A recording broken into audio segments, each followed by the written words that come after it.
para que o julgamento se realizasse na mais perfeita ordem e principalmente acessível a todos os meios de comunicação, hoje aqui representados pelos repórteres, jornalistas e produtores dos mais variados meios de comunicação. Boa parte dos magistrados do Estado de São Paulo, felizmente, foi surpreendido com a eleição de Sua Excelência, o Dr. Ivan Ricardo Garizo Sartori, um desembargador jovem, mas ao mesmo tempo muito experiente e competente, o qual já se comprometeu a aproximar cada vez mais o Poder Judiciário da população. Fica aqui, pois, sincero agradecimento ao desembargador Ivan Sartori. Agradeço ainda aos magistrados da comarca de Santo André pelo apoio e compreensão demonstrados nesses dias em que a rotina de todos os senhores foram alteradas. Muito obrigada. Em seguida, quero agradecer a todos os serventuários da Justiça que trabalharam ou colaboraram e ajudaram de alguma forma para a realização desse julgamento, mas especialmente aos servidores lotados no cartório da Vara do Júri da comarca de Santo André. Sem o esforço e comprometimento de tão dedicados funcionários, esse julgamento não teria sido realizado. Inúmeras intimações foram feitas a poucos dias do julgamento, diligências, expedições de mandados, tudo foi feito de maneira a garantir que o julgamento não fosse adiado. A sentença que será lida hoje, portanto, é resultado do trabalho árduo e incansável dos meus funcionários, aos quais dirijo minhas homenagens e meus sinceros agradecimentos. A Polícia Militar do Estado de São Paulo, uma das instituições mais honradas e nobres desse país. Quero consignar a minha admiração e principalmente gratidão por ter garantido a segurança de todos nós durante esse exaustivo julgamento e principalmente pelo que faz nas ruas para garantir a incolumidade dos cidadãos de bem, vítimas dessa insuportável e odiosa criminalidade. O policial militar muitas vezes é obrigado a expor a risco a própria vida para garantir a integridade física do cidadão de bem. Isso, aliás, ficou muito bem demonstrado nesse julgamento. Um bravo e honrado policial militar quase perdeu a vida ao tentar salvar as pobres vítimas desses reprováveis crimes. Meus agradecimentos, portanto, à Polícia Militar do Estado de São Paulo. Quero agradecer também as palavras elogiosas que me foram ditas pela doutora promotora de justiça, a doutora Daniela Hashimoto. Palavras sofridas mais pela bondade de Sua Excelência do que por mérito dessa magistrada. Agradeço também as palavras que me foram dirigidas pelos assistentes de acusação. Agradeço ao público presente pela compreensão, pela paciência. Eu sei que os senhores colaboraram, respeitaram as regras determinadas aqui dentro, sofreram com esse calor absurdo. Agradeço aos senhores.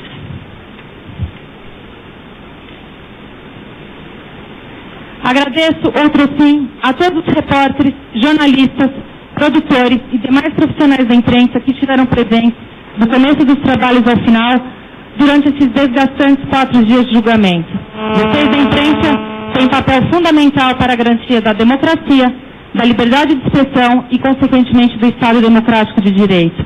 Vocês, por outro lado, são o elo de comunicação dos poderes constituídos com a população, destinatária final de todos os serviços prestados pelo Estado. Por outras palavras, a democracia está umbilicalmente ligada à imprensa. E da mesma maneira como os senhores tiveram a oportunidade de vivenciar por 4 dias a realidade do Poder Judiciário paulista, de presenciar o funcionamento de um julgamento, tive também a honra de acompanhar o trabalho de todos os senhores da imprensa que aqui estiveram exercendo suas funções com dedicação e comprometimento, desempenhando-as de modo bastante competente. Agradeço, portanto, a presença de todos os senhores, parabenizo todos os senhores pela qualidade do trabalho e principalmente pelo respeito e lealdade às regras desse julgamento. As portas do Tribunal do Júri de Santo André estão abertas a todos os senhores da imprensa. Por fim, agradeço aos senhores jurados que dedicaram dias de suas vidas para a realização desse julgamento, prestando, tenho certeza, um serviço da mais relevante importância para a justiça. Não foram remunerados por isso, mas tenho certeza que cumpriram com zelo e retidão a importante função que lhes foi atribuída nesse julgamento. Peço desculpas se esqueci alguém, e a falha fica desde já justificada em razão do cansaço. Dispensado o relatório nos termos do artigo 492 do Código de Processo Penal.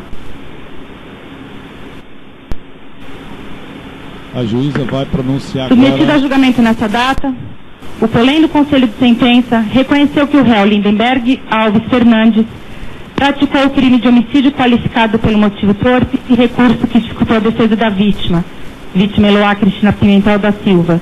O crime de homicídio tentado qualificado pelo motivo torpe e recurso que dificultou a defesa da vítima Nayara Rodrigues da Silva. O crime de homicídio qualificado tentado, vítima Atos Antônio Valeriano. 5 crimes de cárcere privado e 4 crimes de disparo de arma de fogo. Passa a dosar a pena. O julgador deve, ao individualizar a pena, examinar com acuidade todos os elementos que dizem respeito ao fato e ao criminoso, obedecidos e sopesados todos os critérios estabelecidos no artigo 59 do Código Penal, para aplicar de forma justa e equilibrada a reprimenda que seja proporcionalmente necessária e suficiente para a reprovação do crime. Deve o magistrado, atrelado a regras de majoração da pena, aumentá-la até o montante que considerar correto, tendo em vista as circunstâncias peculiares de cada caso, desde que o faça fundamentadamente e dentro dos parâmetros legais. A sociedade atualmente espera que o juiz se liberte do fetichismo da pena mínima, de modo a ajustar o quantum da sanção e a sua modalidade de acordo com a culpabilidade, os antecedentes, a conduta social, a personalidade do agente, os motivos, as circunstâncias do crime e bem como o comportamento da vítima. Pois bem, todas as condutas incriminadas atribuídas ao réu e reconhecidas pelo egrégio Conselho de Sentença incidem no mesmo juízo de reprovabilidade. Portanto, impõe-se uma única apreciação sobre as circunstâncias judiciais enunciadas no artigo 59 do Código Penal, evitando-se assim repetições desnecessárias. As circunstâncias judiciais do artigo 59 do Código Penal não são totalmente favoráveis ao acusado, razão pela qual a pena base de cada crime será fixada acima do mínimo legal. Com efeito, a personalidade e conduta social apresentada pelo acusado, bem como as circunstâncias e consequências dos crimes, demonstram conduta que extrapola o dolo normal previsto nos tipos penais, diferenciando-se dos demais casos similares, o que reclama reação severa, proporcional e seguramente eficaz. Essa aferição encontra guarida no princípio da individualização da pena e deve ser realizada em cada caso concreto. Os crimes praticados atingiram o grau máximo de censurabilidade que a violação da lei penal pode atingir. Transmitindo ao vivo. Na hipótese vertente, as circunstâncias delineadas nos autos demonstram que o réu agiu com frieza, premeditadamente, em razão de orgulho e egoísmo, sob a premissa de que Eloá não poderia, por vontade própria, terminar o relacionamento amoroso. Tal estado de espírito do agente constituiu a força que determinou a sua ação. E nesse contexto envolveu não apenas tal vítima, mas também Nayara e Iago Vitor, amigos que a acompanhavam na data em que o acusado invadiu o apartamento. Durante o cárcere privado, as vítimas, desarmadas e indefesas, permaneceram subjugadas pelo agente sob intensa pressão psicológica, a par de agressão física contra todos perpetradas. Durante a barbárie, o réu deu-se ao trabalho de, por telefone, dar entrevistas a apresentadores de televisão, reforçando assim seu comportamento audacioso e frieza assustadores. Lindenberg Alves Fernandes chegou a pendurar uma camiseta de time de futebol na janela da residência invadida. Não posso olvidar, nesse contexto, as consequências no tocante aos familiares das vítimas.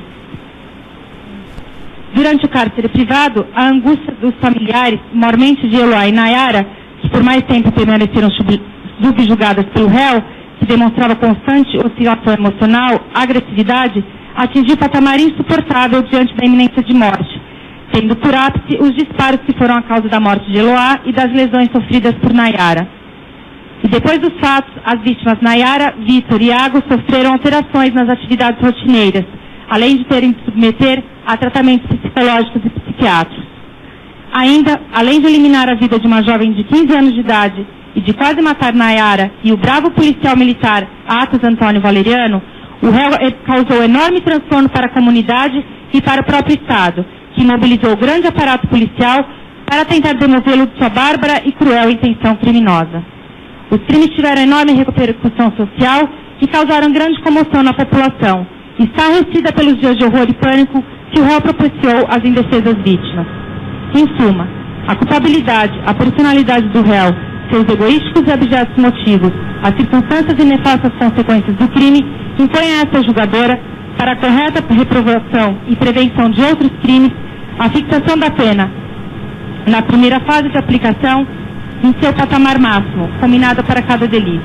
Ou seja, 30 anos de reclusão para o crime de homicídio qualificado praticado contra Eloá, 30 anos de reclusão para o crime de tentativa de homicídio qualificado praticado contra Nayara, 30 anos para o crime de tentativa de homicídio perpetrado contra a vítima Atos, 5 anos de reclusão para cada crime de cárcere privado contra Iago, Vitor, Eloá e Nayara por 2 vezes essa, e de 4 anos de reclusão de pagamento de 360 dias multa para cada crime de disparo de arma de fogo. Na segunda fase, não incidem agravantes. Presente atenuante da confissão espontânea em relação aos crimes de disparo de arma de fogo descritos nas 9ª e 10ª séries e cárcere privado da vítima Eloá, reduz as reprimendas em 1/6, o que perfaz 4 anos e 2 meses para o crime de cárcere privado e 3 anos e 4 meses de reclusão e 300 de multa para cada um dos crimes de disparo de arma de fogo. Não incidem causas de aumento de pena. Transmitindo ao vivo. Reconhecida a tentativa de homicídio contra Nayara, reduz a pena no patamar mínimo de 1/3, tendo em vista o laudo pericial juntado às folhas 678 e 679 e a necessidade de futura intervenção cirúrgica para a reconstrução dos ossos da face, concretizando-a em 20 anos de reclusão. Em relação à tentativa de homicídio contra o policial militar Atos, aplica a redução máxima de 2/3, uma vez que a vítima não sofreu lesão corporal, o que perfaz 10 anos de reclusão.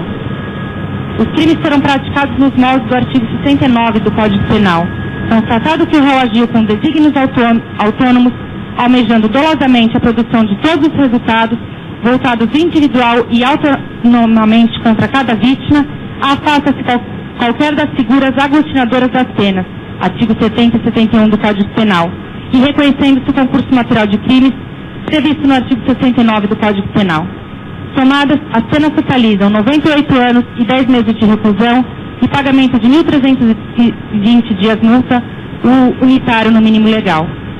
Para início de cumprimento da pena privativa de liberdade, fixa o regime inicialmente fechado e incidem os artigos 33, parágrafo 2º, alineado do Código Penal, artigos 1º, inciso 1º e 2º, parágrafo 1º, ambos da Lei 8.072/1990, em relação aos crimes dolosos contra a vida. É, ademais, o único adequada consecução das finalidades da sanção penal, consideradas as circunstâncias em que os crimes foram praticados, que bem demonstra a ousadia, periculosidade do agente e personalidade inteiramente avessa aos preceitos que presidem a convivência social, bem como as consequências de suas condutas. As ações, nos modos em que reconhecidas pelo Conselho de Sentença, denotam personalidade agressiva, menosprezo pela integridade corporal, psicológica e pela própria vida das vítimas, o que exige pronta resposta penal.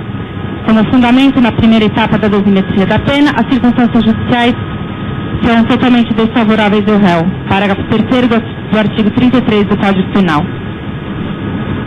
E por tais razões, não é possível a substituição da pena privativa de liberdade por restritiva de direito ou a concessão de sursis, diante do quanto fixado e da ausência dos requisitos subjetivos previstos nos incisos 3º do artigo 44 e 2º do artigo 77, ambos do Código Penal. Saliento ainda a vedação prevista no artigo 69, parágrafo 1º do Código Penal, bem como que as benesses implicariam incentivo à reiteração das condutas de impunidade. Em face da decisão resultante da vontade soberana dos senhores jurados, julgo procedente a pretensão punitiva do Estado para condenar Lindenberg Alves Fernandes, qualificado nos autos, como incurso nas sanções do artigo 121, parágrafo 2º, inciso 1º e 4, vítima Eloá, artigo 121, parágrafo 2º, inciso 1 e 4, acumulado com o artigo 14, inciso 2º, vítima Nayara, artigo 121, parágrafo 2º, inciso 5º, acumulado com o artigo 14, inciso 2º. Você acompanha as informações, o veredito, a sentença da juíza Milena Dias.